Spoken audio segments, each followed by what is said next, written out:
Prabhupada would call Bhagavad Gita the basics or the rudimentary or elementary stage of learning.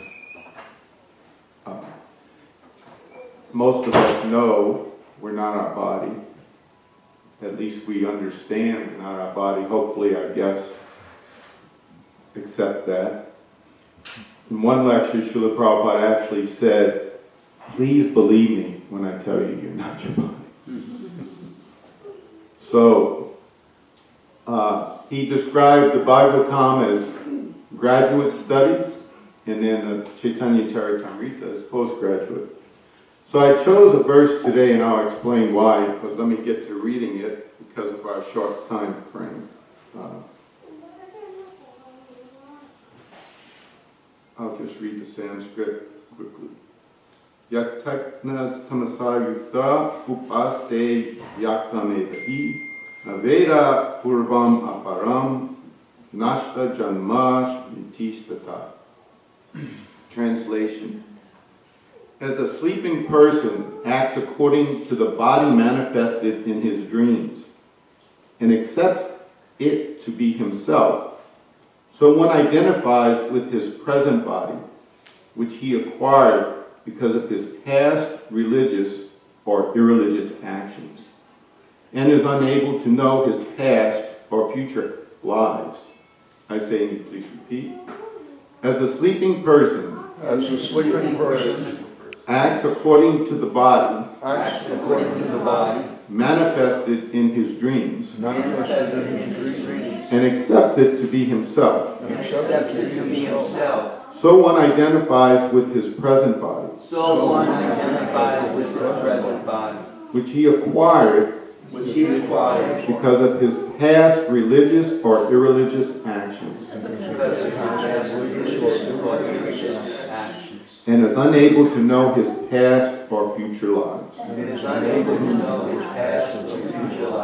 Purport by Srila. What is the verse number and chapter and all? This is Srimad Bhagavatam, 6th canto, chapter 1, text 49. It's actually the verse that Prabhupada lectured on when he was here. That's why I chose it. A man engages in sinful activities because he does not know what he did in his past life to get his present materially conditioned body, which is subjected to the threefold miseries. As stated by Rishabdev in Srimad Bhagavatam, Nunam pramata kurute vikarma. A human being who is mad after sense gratification does not hesitate to act sinfully. Yadindriya pritaya noti. He performs sinful actions simply for sense gratification. Na sadhu manye. This is not good. Yatat mano yam asan api kleshada asha deha. Because of such sinful actions, one receives another body in which to suffer, as he is suffering in his present body because of his past sinful activities. It should be understood that a person who does not have Vedic knowledge always acts in ignorance of what he has done in the past, what he is doing at the present, and how he will suffer in the future. He is completely in darkness. Therefore, the Vedic injunction is tamasima. Don't remain in darkness. Jyotir gama. Try to go to the light. The light or illumination is Vedic knowledge, which one can understand when he is elevated to the mode of goodness, or when he transcends the mode of goodness by engaging in devotional service to the spiritual master and the Supreme Lord. This is described in the Shvetashvara Upanishad. Yasha deve parabhaktir yata deve tata guru dashaiti kati yatarta prakashante mahatmana. And to those great souls who have implicit faith in both the Lord and the spiritual master, all the imports of Vedic knowledge are automatically revealed. The Vedas enjoin tad vigyanartam sagurum ivabigache. One must approach a spiritual master who has full knowledge of the Vedas and be faithfully directed by him in order to become a devotee of the Lord. Then the knowledge of the Vedas will be revealed. When the Vedic knowledge is revealed, one need no longer remain in the darkness of material nature. According to his association with the material modes of nature, goodness, passion, and ignorance, a living entity gets a particular type of body. The example of one who associates with the mode of goodness is a qualified Brahmin. Such a Brahmin knows past, present, and future because he consults the Vedic literature and sees through the eyes of Shastra. Shastra Chakshu. He can understand that his past life was why he is in the present body, and how he can obtain liberation from the clutches of Maya and not accept another material body. This is all possible when one is situated in the mode of goodness. Generally, however, the living entities are engrossed in the modes of passion and ignorance. In any case, one receives an inferior or superior body at the discretion of the Supreme Personality of Godhead, Paramatma, as stated in the previous verse. Manasaiva puredeva purva upam vipashati anomim mam sate purvam manasa bhagavan nacha. Everything depends on Bhagavan or Aja, the unborn. Why doesn't one please Bhagavan to receive a better body? The answer is Agyastamasa, because of gross ignorance. One who is in complete darkness cannot know that his past life, what his past life was, or what his next life will be. He is simply interested in his present body. Even though he has a human body, a person in the mode of ignorance, and even though he has a human body, a person in the mode of ignorance and interested only in his present body is like an animal. For an animal, being covered by ignorance, thinks that the ultimate goal of life and happiness is to eat as much as possible. A human being must be educated to understand his past life and how he can endeavor for a better life in the future. There is even a book called Bhrigu Samhita, which reveals information about one's past, present, and future lives according to astrological calculations. Somehow or other, one must be enlightened about his past, present, and future. One who is interested only in his present body and who tries to enjoy his senses to the fullest extent is understood to be engrossed in the mode of ignorance. His future is very, very dark. Indeed, the future is always dark for one who is grossly covered by ignorance. Especially in this age, human society is covered by the mode of ignorance. And therefore everyone thinks his present body to be everything, without consideration of the past or future. Om Jnana Timiranda Shakti Chakshun. So I listened probably 3 or 4 times this week to the lecture. Srila Prabhupada lectured on this exact same verse when he was here at New Talavana, August 1st, 1975. If you look it up in the archives, if you'd like to listen to it, just be aware it says New Orleans, because I don't think maybe the people who did that didn't even know of Carrier, Mississippi at the time. We weren't. And we hadn't been here very long when Srila Prabhupada came. But in the lecture here at New Talavana, Prabhupada, of course, expounded on this purport. And these are some notes I took from his lecture that he, when he was here.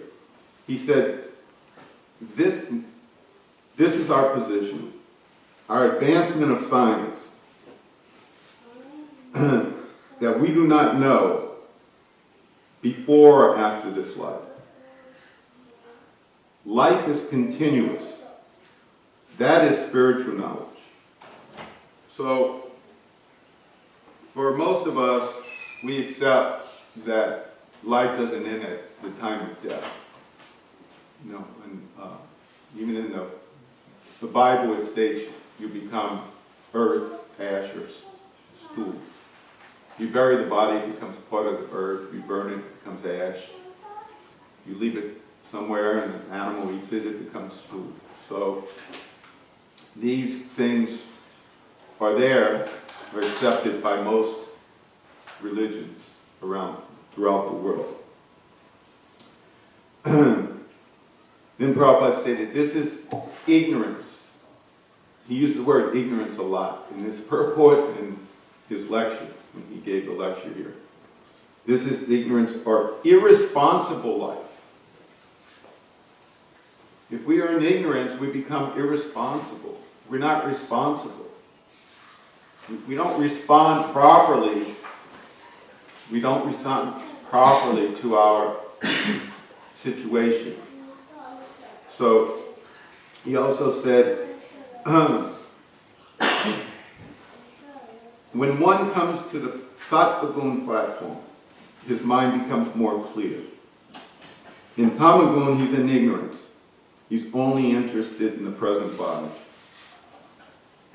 He called modern civilization a madman civilization. There's no knowledge of the past life or the future life. Maya covers this knowledge. And he gave an example of like a prime minister, someone who's holding a very prominent position in society right now. His next life, he may be a dog. So this is the problem with associating with the mode of ignorance. You may be thinking you're enjoying in the current body. Your next body, you may have to accept the body of a dog or some other lower species of life. In the lecture also, Prabhupada mentioned there are 8,400,000 species of life. We didn't know that before we met Srila Prabhupada. We can, empirically, you can try to go count all the species. Try to identify them, try to see how many insects, how many aquatics, how many mammals, and so on. Who can do that? So we take for granted sometimes because we become, familiarity breeds contempt. We have these Vedic literatures that we've been associating with for 40 or 50 years now. We shouldn't take them for granted. The knowledge in them is so profound. So then Srila Prabhupada was saying that Maya covers knowledge. Oh, I just said that. He said,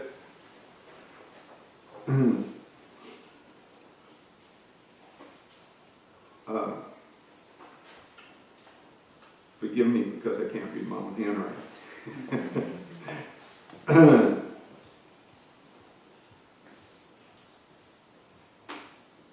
He was saying the Krishna consciousness movement, us, we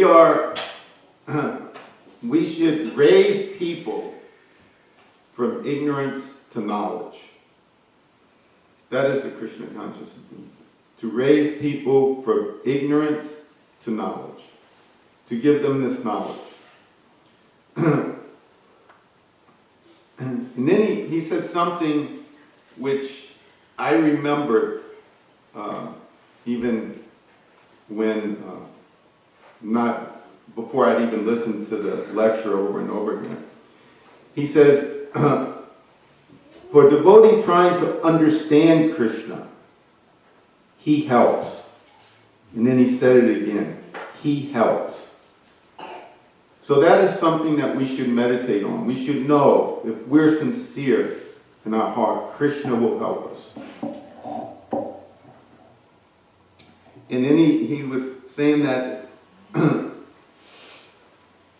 by associating with devotees, we awaken our inquisitiveness about God. So that is so important, to associate with Vaishnava, to associate with devotees. And then our inquiry about God will deepen.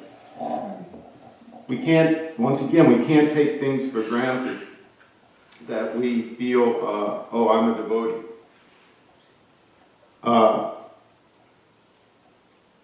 The aspect or the word God, take for instance, we've heard stories, or we may even know some individuals whose knowledge of God may be very little.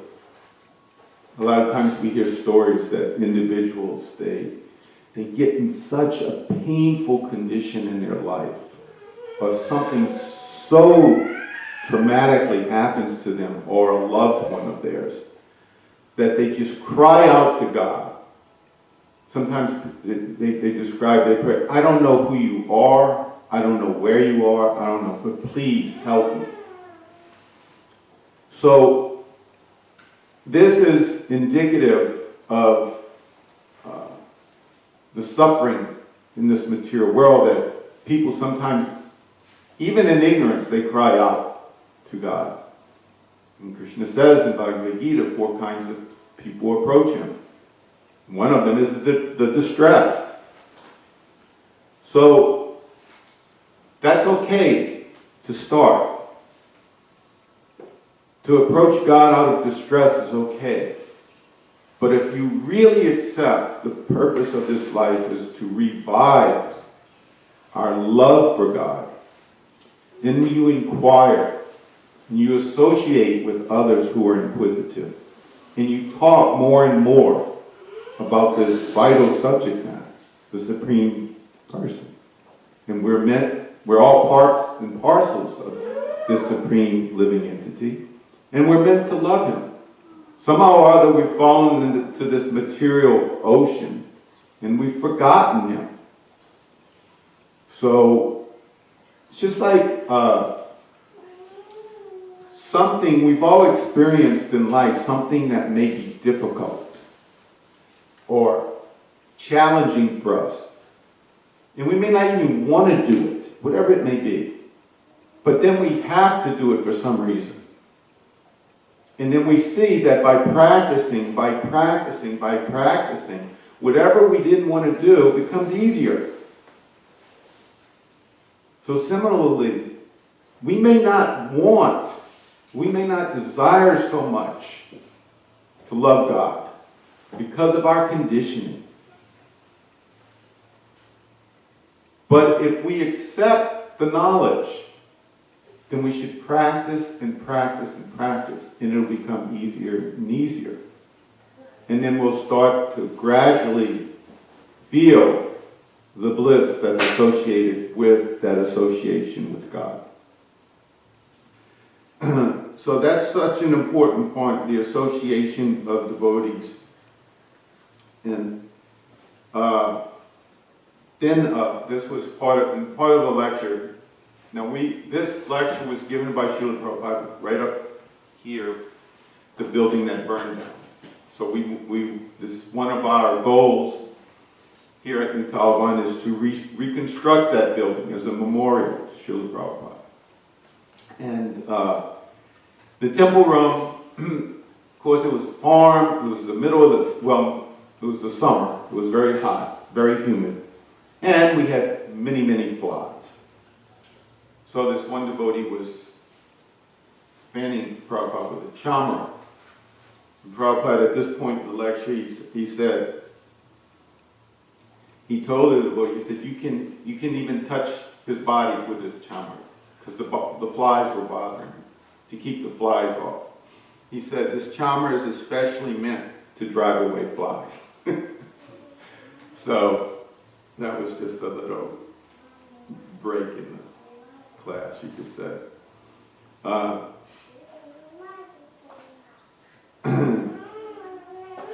He then, at one point in the lecture, after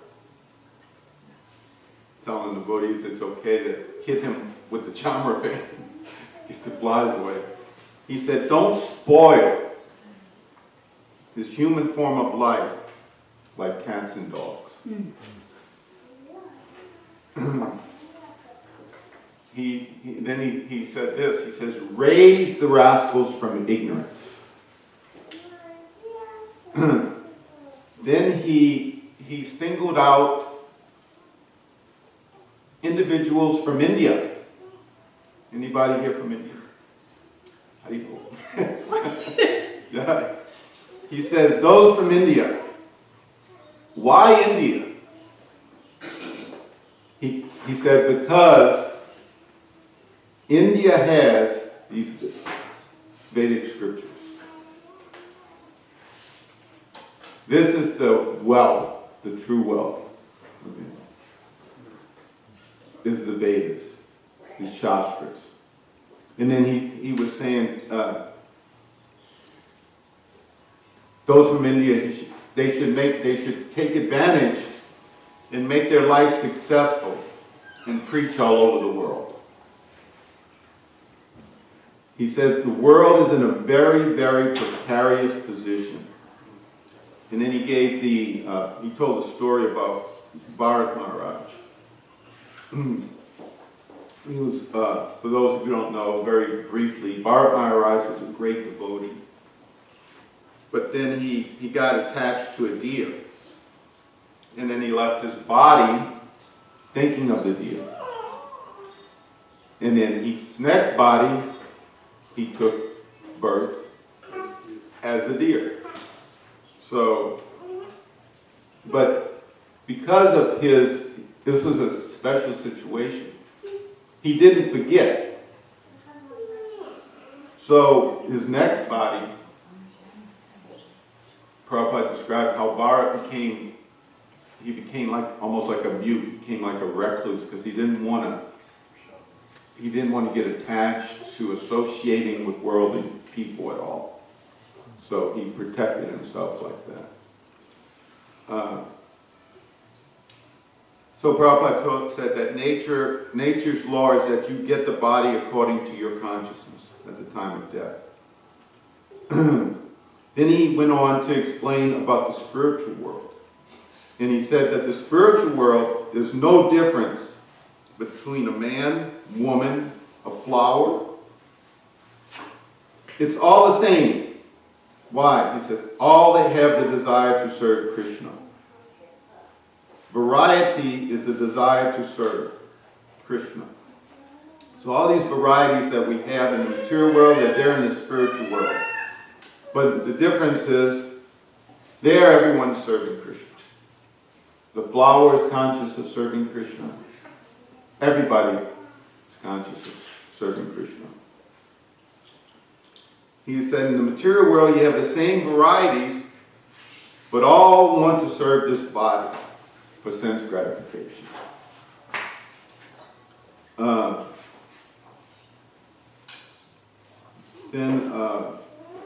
Let's see. He said we must be responsible. Do not lose our responsibility. And then he in the temple room at the time, we had very large Tulsi plants. And Tulsi was just growing so nicely. But Prabhupada said that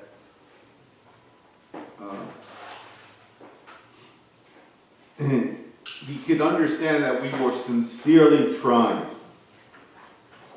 He could understand this from our Tulsi plants. He says, this is a practical demonstration. He says, unless there is bhakti, Tulsi will not grow. He said, we must be very much thankful to our Govinda Dasi. He was one of the first early women disciples of Srila Prabhupada. She first cultivated in Hawaii. And then he said, she has done a great service.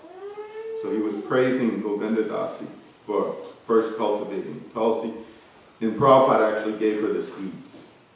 He says, I believe I had given her the seeds. And then he said something which I remembered. But he said that he elaborated on this worship of Tulsi. He says the same thing, deity worship. Watering Tulsi, chanting 16 rounds, and then he said, at least. And observing the regulative principles. Then your life is successful. He said, very seriously continue. And in this one life, you're going back to home, back to Godhead. He said, it is sure.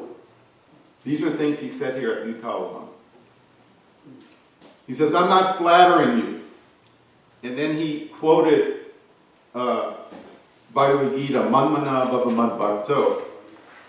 Now that Manmana Bhavamad Bhakto is twice in Bhagavad Gita. It is in, 934, which I'll read quickly.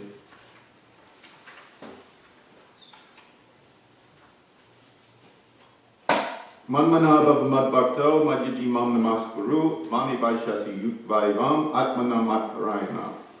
Engage your mind always in thinking of me, become my devotee, offer obeisances to me, and worship me. Being completely absorbed in me, surely you will come to me. And this is in 1865 also.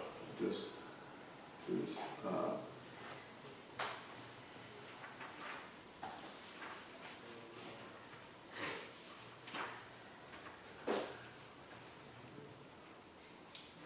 Manmana Bhavamad Bhakto Madhyaji Mam Namaskuru Mami Vaishasi Satyam Te Pratijanai Priyosime. Always think of me, become my devotee, worship me, and offer your homage unto me. Thus you will come to me without fail. I promise you this, because you are my very dear friend. So Srila Prabhupada was repeating it. He was saying, and I remember him saying, I don't promise you, Krishna promises. So, then he said, he was saying that the grihasthas can come here, build some small cottage, grow your own food, grains, own cloth, live peacefully. This is actual life. Be satisfied. He was also stressing the materials, minimize the material necessities of life. Make life very simple, he said. Simple living, high thinking. And always conscious to go back home, back to Godhead. He said, show the example and people will learn from you. Develop the form nicely, live peacefully, and chant Hare Krishna. That was Srila Prabhupada's lecture here. So we're also fortunate that we can partake of this great opportunity that Srila Prabhupada has given us. So we encourage each other, and we encourage anyone who is visiting to please come more often, learn more, have faith that the more you associate with like-minded souls, souls interested in hearing about the glories of God and associating with each other in this way, your life will become more and more happy. This material world is as Srila Prabhupada said, precarious place. It's a very dangerous place. There's danger at every step. At any second, you may leave your body.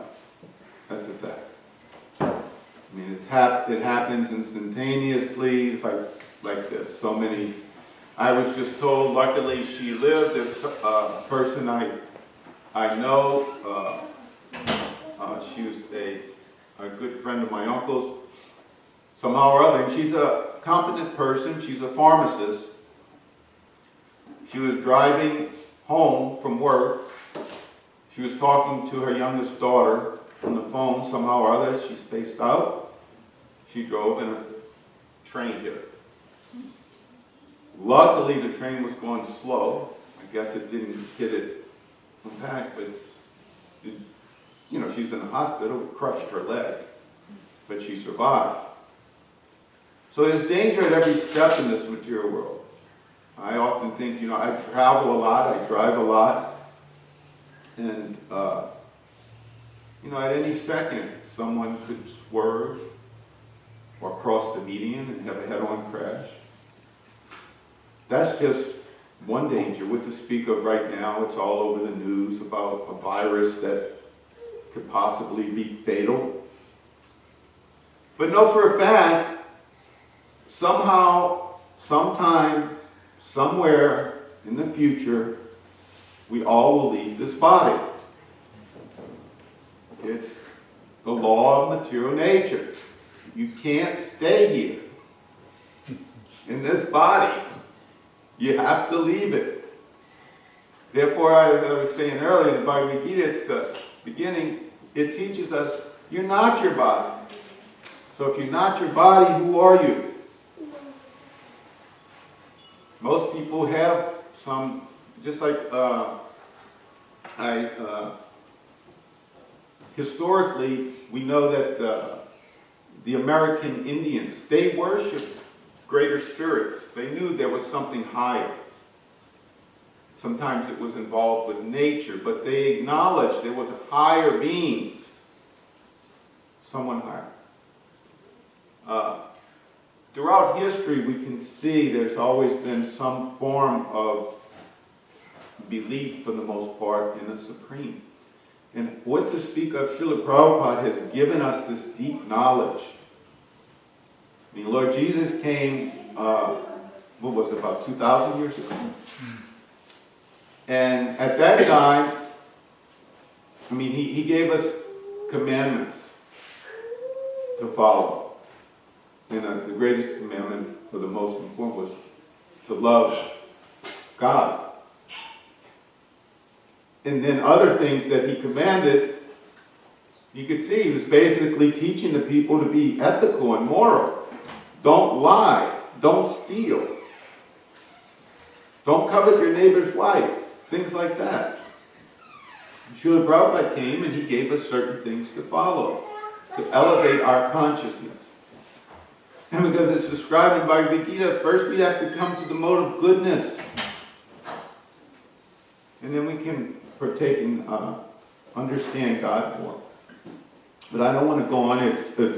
We have about 7 minutes before it's time to go out and honor Prasadam. I will stop here, and anyone have any further realizations, comments, questions? Thank you for listening. Yes, Prabhu. Very nice class. Thank you very much. Thank you. I appreciate hearing a rendition of Srila Prabhupada's visit, the verse he spoke on. As far as not knowing when death may come, I have a younger brother, 2.5 years younger than myself. In 2012, he was walking across his living room and had a massive heart attack mid-stride, and the autopsy said that he was dead before he hit the ground. So that's how fast it can come. Thank you for sharing that.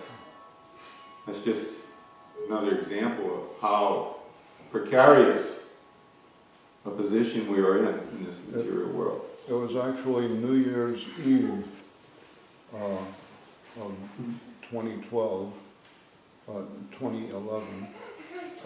So it was like 7 hours before New Year's Eve, the actual midnight. And he just spoke with me and my mom. He lives in a town near us. And he just spoke to both of us on the phone about 4:30. And 5:30, there was a knock on the door. The police officer was there, and he told us that the coroner said that 5 o'clock is when he died. So a half hour after we talked to him. Wow. And he was in perfect health. He was coming over the next day to celebrate New Year's Day with us. Hopefully. You never know when it's going to happen. Hopefully, when he left his body, he was thinking, my brother used that Hare Krishna. Hopefully he was thinking of it. Yeah. Thank you.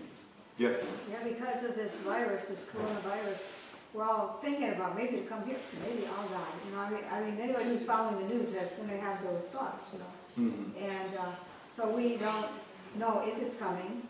We know if that's, we don't know how we're going to die. We know we're going to die somehow. We don't know if it's going to come to us. We don't know. But if it does come, we know what it's like. But Parikshit Maharaj, he knew he was going to die in 7 days. Mm-hmm. He knew how, but he didn't know what it would feel like. But he was focusing on hearing about Krishna and focusing on that, listening, and getting all ecstatic.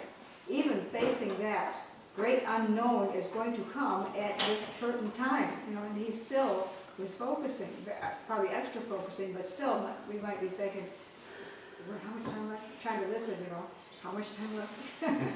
But we have to practice that. He's our example. We know we are going to die. Yes. So we have to practice so we can think, you know, go through in our mind, what do we have to let go of?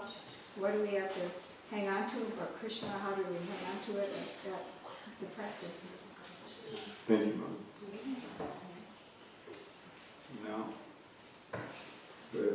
any of you that's here for the first time, we'll have a big feast outside. And this is, and also, sounds like we'll have Thank you. Hare Krishna. Thank you. All right.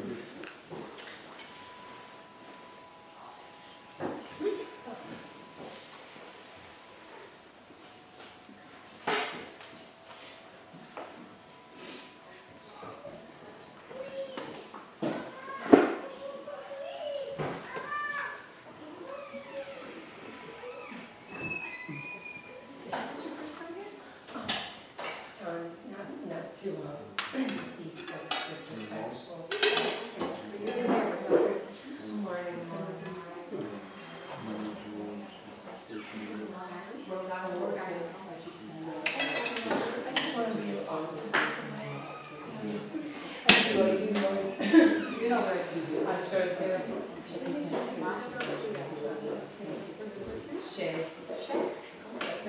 this is my first time. I'm glad we made it.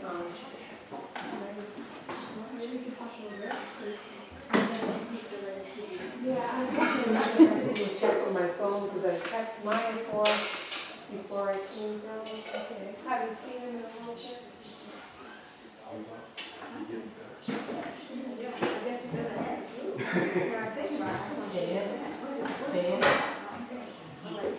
Did you connect with Mother Krishna about what you wrote me about? Yeah, she got it. Okay. Thank you. And then you know what you wrote me about where the Sita is and all. I thought about it a little bit, and actually, you know, they call them chakras. They're different centers of energy along the spine, and there's one at the top of the head, and yogis, like not necessarily Bhakti yogis, but Jnana yogis and Ashtanga yogis, they aspire to cause this energy to go up as they become more and more realized, and then go out through the top of their head. So it just occurred to me that that might have something to do with it. But then Prabhupada said that the reason that we have, like the men have sikhas, is so Krishna can, it's such a beautiful analogy, reach down and pull you back up to spiritual realm. Like that. So those are just the two things that I thought of that might work for me. It's so sweet, huh? Time to go. My husband's a rural, and he was saying that he lives in now and gets stamps at just 55. They're not 75. Oh, that's okay. There's evidence, there's What was it? evidence. A little bit. There's But evidence then he doesn't know should be recognized. about combining HIV and That's tuberculosis. okay. What was that word that I said we had before? It might be very much like it's, you don't know for sure. That's the first thing I heard. So I really So what happened was I got a letter So from my it's like going back to some kind and then he wrote a letter complaining about how I'm giving books and how I'm trying to tell you about knowledge and give them a letter. Yeah, it mentioned about the letter. So whether it's from there to here, I mean, sometimes it goes like registered, but I'll put his address on it, I'll put a stamp on it, and my husband will push on these texts and all it's on I know in the old days you mail a letter, in about 3 or 4 days you get where it was going. Yeah. But now sometimes No. it's 10 or 12 days for a letter to travel for some place to go. I feel like I followed David Vindication, who was my spiritual master. He's been taking care of me for a decade. He lives there where my spiritual master lives. Anyway, we walk upstairs, you know. And so if I feel like I try to call, you know, like maybe next Sunday, or no, maybe, yeah, I'll call and see, Okay. because he would know, because he does the letters. Okay, all right. Okay, that's good. Are you gonna stay in here for a few minutes? I got a bag, like I got, this book is called Story of My Life, so that's a very nice book I would like. And then some other ones that are just around, from, you know, it's always transcendentally, they've been around for, you know, a long time. But you've read things that have been around for a long time. Okay. Yeah, I went to, that's what I normally do after we finish here. I walk over to the library, so yeah, I will a few minutes. Did that bother you if I went to my car and got those books for you can handle them? No. You had given me some books, me some books to read, and then I had found a couple of books that they had this huge box of stuff they brought to the Green Room. I had these books that were just dispersing, and I went down through Oh, them, you got them. and I found 2. You were good with, so I grabbed them. Yeah. Grabbed these, so it worked that good. Okay, I'll try to get those, try to go over my car and get that, okay? Okay, thank you.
met the